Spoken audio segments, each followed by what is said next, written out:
Kung sawa na ako sa'yo.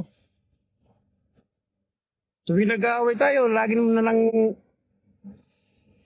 lang ako sinisisi mo. Lagi mo ko pinapalayas. Bakit? Ako, may karapatan din naman ako sa bahay na to, ah. Nagbabayad din naman ako, ah. Kung paalisin mo ko, hindi mo ko asawa. Ngayon, magkakalaman na tayo. Lagi na lang ako sinisisi mo. Kahit anong gawin mo, di mo ko mapapalayas dito. Bye. Dahil nung nagpamamahay ko rito, may karapatan ako dito. Nang may love ako sa'yo, kala ko'y pag-ibig mo ay tunay. Pero hindi nagtagal, lumabas din ang tunay na kulay. Ang iyong kilay mapagmataas at lagi namimintas. Pero sarili kong pera ang iyong winawaldas. Para kang